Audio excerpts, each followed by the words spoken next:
nga tubagamba nti abaana ne RDC oli mwagadde nnyo talking tough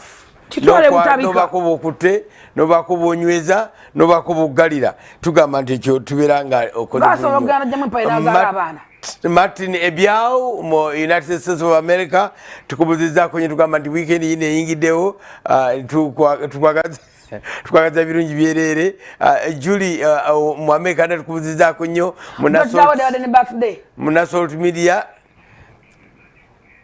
tugamba nti ojja kubanga oli maridadi sana nnyo nga bw'okitegeera era nga tukwagaza birungi byerere tukujjukiza nti buli lunaku olwa Friday obudde nga buno tubeera n'abagenyi betukyaza okuva mu Century ate nga amaze kunywa ku rock bomb akuva mu Century naye nga tunaba kubaleeta tukugamba nti funa ekyokunywa ekitibwa rock bomb bunofuna rock bomb ojja kubeera class above the ordinary ojja kubanga oli energized ate ogenda mu meeting ogenda mu party ogenda tugenda ku party ate banno bakyayogera atugodozinga ogenda mu kusaba kadere overnight prayers Canaan genda n'ekipa ya rock bomb kanywe obeere ng'oli alert and awake yene bw'omala okanywa muno omubiri n'ogutambuza mu booti basi otulo tugendera ddala ng'obeera active nga bw'okitegera paka obudde ku makya rock boom ali ku maduuka gonna takkirizibwa abaana n'abakyala abali embuto that's one. Number 2 tugamba nti eriyo ekiyitibwa MTN kabode esimu eno ogifuna ku mitwalo 49 gyokka ate eri mu maduuka ga MTN gonna across the country ojja kuba ujjefuna tugamba bakusuza emitwalo 49 oluvannyuma n'osasula 833 everyday okumala emyezi 8 bw'ogattamu ssente ntono nnyo nga bw'okitegera kyokka nga kuliko 2 GB eza data buli mwezi okumala emyezi egyo 8 tubatuuseko bannannyini ettaka noteminga ettekiika yaabwe 44 aleme kuyitawo agambe ndaba nange tweddira gumu tukwaniriza nnyo Century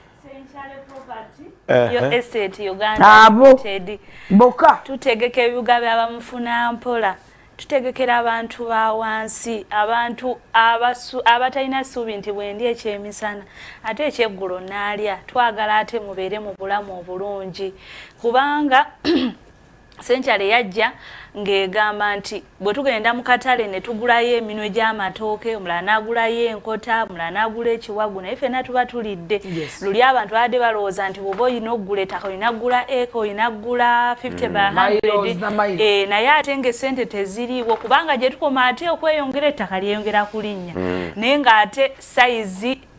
yo wogamba nti kankole ennyo mbeere mu 50 by 100 yokka kitegezo jafiira mu muzigo naye tetenkanya olabe nti ofuna wooteeka abaana families ziri mizigo omuntu n'azaala abaana asooka owokubiri owokuna bali muzigo so obulamu banange bannayuganda twagala tubukyuse nzikiriza njogerekawo mu budde bwo nagenda ewalwana mu ofiisi ye gy'atrainingira abavubuka abakola emirimu egyo nangamba nti wano waffe okuva wano paka eri naye tetuwa muntu kugulawo tugamba nti okwate miliyoni 7 ogula ettaka ogenda kuzimba ddi n'agamba nti zino proti ze bategese zino zisobozesa bafuna mpola era ye project yabwe egenda batwala mu nsi yonna era tweyongera okwebaza baklayenti baffe abalaba Soloti TV abatugulako ku Suubi Estate yerirudawo eyo eri wano e Kasawo abatugulako ku mitwalo 5 kubanga twaleeta phase 1 ne bagitwala katuli ku phase 6 weekend no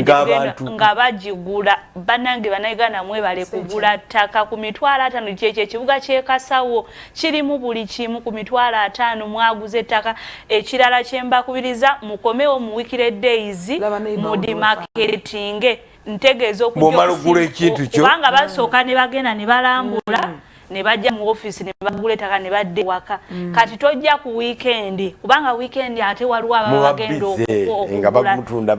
kati mbadde mbasaba surveyor waffe waali agenda okuyamba okukola ki wano tuuka wano nosimba oluwanyi kubanga tukozesa byuma okusala ettaka eryo era ne bwoba ofunye enkayana ne neighbour tuleeta kyuma kyaffe nekikulaga nti wayingidde era temweralikirira nti mujja funa entalo z'abaneighbour nedda ebintu byaffe biri very organized amakubo mwegali kati phase 6 twagiguddewo ate nga twagala obbakakasa nti bw'ojja mu Century bweba estate ya mitwalo 5 era ogenda funa estate ey'emitwalo 5 waliwo abantu abalanga ebintu ne batuuka ne bakyusa mu lulimi ng'otuuse ku site ng'abaguzi baze bangi ffe kyetukola nga bwengambye nti bwe tugenda mu katale waliyo omunwe emyera n'ebiwagu n'enkota kati tutegeka estates ezo mu ngeri bwetyo nti tutegeka nti waliwo ayagala omwero gwa layisi omwera nti myera 5 myera 10 gya 10 ebiwagu bya 15 ne tugamba nti gwayagala omwera genda wali ku mitwalo 5 very good ate gwayagala ekiwagu oyagala emmere eva ku ki ekiwagu kimu naye nga toyina gwagula nkota genda ku estate yaffe ey'ennamaliiri naffe ne mutuwako ey'Masaka Road ne Masaka Road weziri tulinayo okuva tuli babyapa wali embalu ebyapa weebiri naye awo embalu akitegeeza gw'oli mu nkota abagala ez'ebyapa era weebiri ow'Emasaka okyali waliwo ebiwagu oli mu kiwagu kati kyenkubiriza bannayuganda nti mubeere bagumu nti estates zonna tuyina eya Namaliiri mu tawuni mbadde nsaba ntereko ku estate y'e Namaliiri abantu balabe kubanga empya Namaliiri mu tawuni tulina estate okuva ku main yeeyo naye twagitereezeza njagala kifaananyi ekipya ekya Namaliiri nze nga mbalaga nti tugenda gisenda so kati twagisenze estate eyo ey'e Namaliiri eri very clean abantu bali mu kuzimba by the way abantu bali mu kuzimba twagigulawo wiiki ewedde naye abagula ku luli batandiddewo okuzimba abantu bakoowa obupangisa essimu ezo muzikube bannanga ab'omu ofiisi weebali okukwata okunnyonnyola ebisinga byenkugamba wano era enkya ku wiikendi poloti yaffe ey'emitwalo 5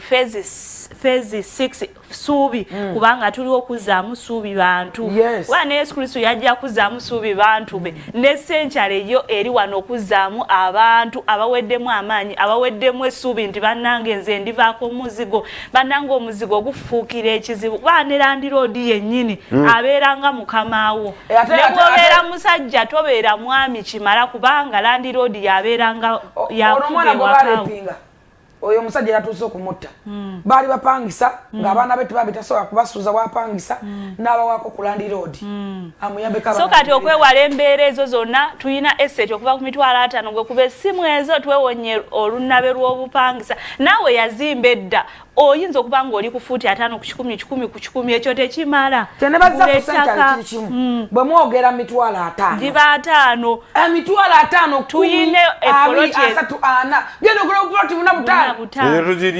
yes weekend abantu bagenda ne bakyakala ssente bwe zire ku milioni namba ssente ezo zireetebwe zitwalibwe ku estate era Century tuli wano ekyali wajjala ku agenda wetusangibwa tuli wano esonde emabega wa toto kati mwabagala kukuba eryo ate ne ofisi yaffe y'esonde eyo etudde ku fuuti 25 kwana kyakulabirako ofisi eyo kitagala ntosobola okugula nawe 25 kwana n'ozimba nyumba nekisinga n'ekyo osobola okuzimba bubiri osobola okugula obupoloti 3 4 ate nga amakubo gonna twataddewo n'abazadde abalina abaana genda ogule poloti zonnya nga zirinaanye ekyabadaza wa pavini wano wa gym wano wa aguni nga tebalaga naye nga ndowooza oyo giraba eyo estate yaffe yebbowa bowa kiri wano Bombolodi Kalule eyo ya byapa milioni 8 ng'ofuna poloti 8 ng'ate n'ekirala okkirizibwa okusasula mu kibanja mpola kuba tumanya abantu betudiringa nabo bamufuna mpola osobola okusasula mu kibanja mpola byonna ebisinga gwe kuba amasimu ago abakulu bali mu office bali ready okuweza bannange ku Masaka Road tuinako eyo estate eri ku Masaka Road kyabadaza tutandikira mu milioni 3 milioni 2 ate ku Masaka Road tuinawo ne estate ya kakadde zizo zirimu amakubo waliwo amasannyalaze tumenga abantu ambaga mbakupesi mbanangete muntu ale mu nsiko wala laba abantu babo already we bali basetolinga dda okuva ku main waliwo just meters okutuuka ku estate tulina n'eri kukola nsi kwennyini bannange banna bizinensi olina ekirooto ekyokuzimba ku maduuka ku kkubo kukola nsi byonna ebyo ebirooto bituukirira tuli mu senkyale ddwaliro kubanga n'eddwaliro ddungi nnyo n'oteeka kumpi ne kuba abantu basobole okwanguwa okuakisesinga ekifo kyo ffe tuliwo okulaba nti omuntu wa wansi afuna saaviisi zonna ze yeetaaga naye nkya ssaawa 3 mwenkya mugendawa tugenda ku makubo gonna abagenda ku Masaka Road bagende e Busega opposite Happy Boys wali office yaffe eserving abo ku Masaka Road n'ekiwawu ejjeza nawo waliwo estate Mityana Road e Busunju abannabe Hoima twatadde estate eyakakadde Hoima Road e Busunju kati abo mugende wali e Busega opposite Happy Boys esimu ezo zikube namba ya 27 ye Busega jikube esawa zina abakulu mwebali mwagala ku Masaka Road byonna byoyagala nibyesogedde ku bajjabbikuwa ekyali wajala ku agenda tugenda kubeera wencha sawa 3 basi weziri wabeerawo gundi taxi ne motoka za Central ziri branded zigenda ku Kayunga Road mukalaji bakuweereze gwe sawa 3 bango otuuse tusobole okutwala kubwerere amafuta gaffe encha ne ku Sande sente ate tutambula nazo musokana ogenda ngone sente jangu nazo kyengamba tojjanga toyina sente kubanga bwe batuukayo bekwata proteins njagala kati ate onokwatisa malusu yakwata jangu ne sente aina sente yayitawo kubanga tojja gamba nti fyona nterekera poloti nga toze na sente jangu ne sente era gwe yangu wa buli kimu kyoyagala mufuna mpola service senkyale zonna wezire sibula bana embasibula mbagamba encha nze mwenyini ngenda kubeerawo ku office nja kubalambuza eyekyali wajjala era bwe navaawo n'abo ku Masaka Road nja kulaba ku Sande nja kubeera namwe naye nkya ngenda kubeera ku mitwalo 5 ngenda baerambuliza era mbasuubiza okay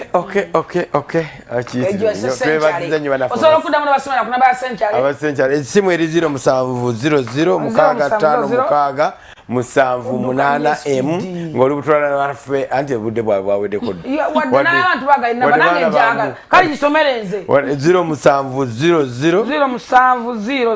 ne ku screen kweri 656 ng'oli butola tugamba kye bakugamba bakikakasa era abantu bagula kati bali ku phase 6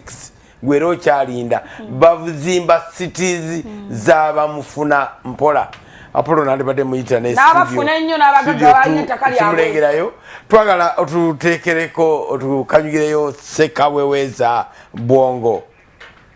omulangira polisi nga ne Apollo tana